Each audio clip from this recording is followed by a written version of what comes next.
Reading aloud is one of the most important things parents and teachers can do with children.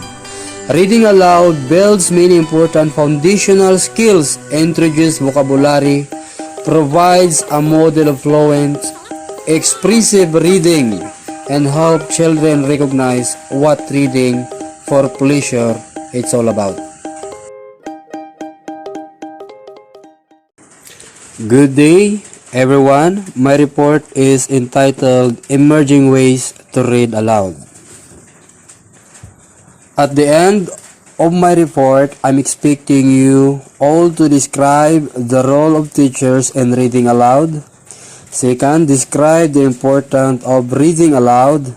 And the last one is simulate a reading aloud activity for an elementary class. Okay? It results in engaged literature readers when reading aloud is combined with book, talk, and time and space for independent reading in a social reading environment.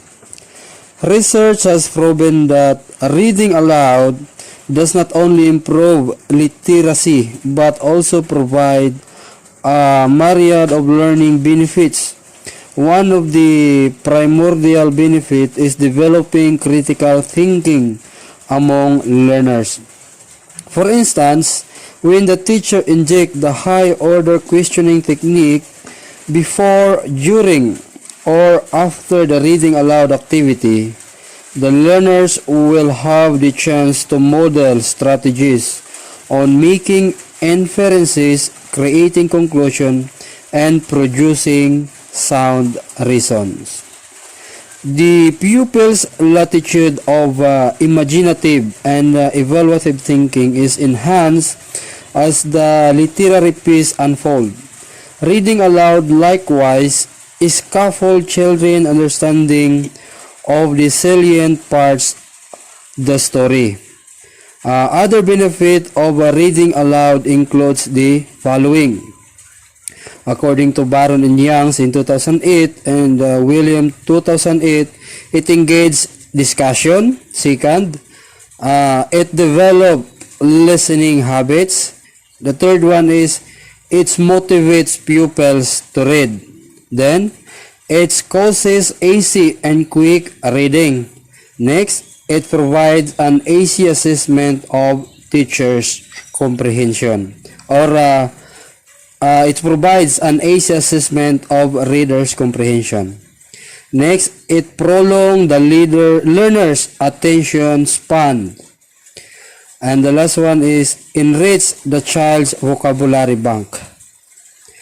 Now, according to Dickinson in 2001, reported that the most effective method of conducting reading aloud is by actively involving the children through interaction rather than making them passive listeners. Now, methods of doing the learner's focus read aloud and includes the following. First, interactive reading aloud. Second, retold or dramatized reading aloud. The third one is multiple pieces, similar topic reading aloud. Fourth, description initiated reading aloud.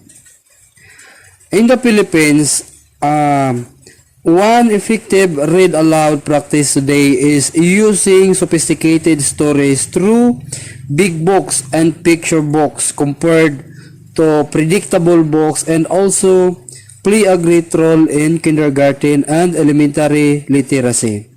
Big books and picture books help expand vocabulary and hone oral comprehension.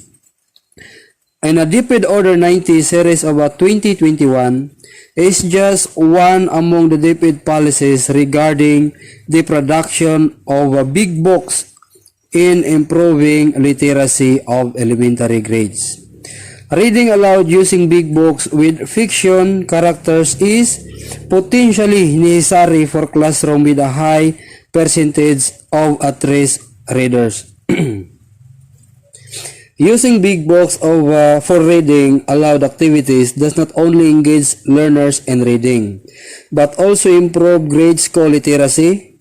Effective teachers of literature can model what ideal readers do by talking aloud as by read, making children aware that they are predicting, making an inference, or changing their ideas about what is happening in a story. Some prominent techniques in doing read aloud in literature classes. First, strongly imply the main problem or the overview of the literary piece. Second, sustain the children attention using dramatic pauses, appropriate gesture, a variety of pacing, and plenty of odd eye contact. Third, select the best location or a makeshift ambience to suit the theme of the piece. For kindergarten pupils or early elementary learners, according to TEL 2008, suggested that they be positioned closest to the teachers because in that way, they can reap the most benefit during the read aloud activity. The fourth is conduct follow-up activities after the read aloud activity by conducting writing and drawing related tasks. Fifth, for older elementary learners, teachers must vary their location during the read aloud activity, and other way they can accommodate all pupils to maximize their participation. 6. When reading a picture book, children must see the pages of the material. 7. Giving opportunity for a peer and small group discussion before and during or after the read aloud activity also promotes high engagement. 8. Using the power of technology, teachers may use smart e-books from online sources as a variation for the printed ones. 9. Teachers may invite a person to do the reading. For instance, asking one teacher wearing an animal costume to read the story of the monkey and the turtle will sustain more the reader attention span.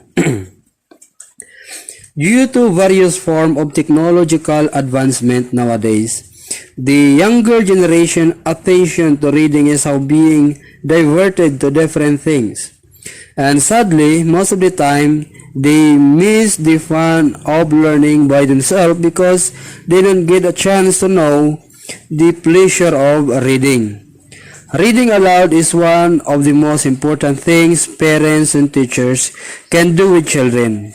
Reading aloud builds many important fundamental skills, introduces vocabulary, provides a model of fluent, impressive reading, and helps children recognize what reading for pleasure is all about.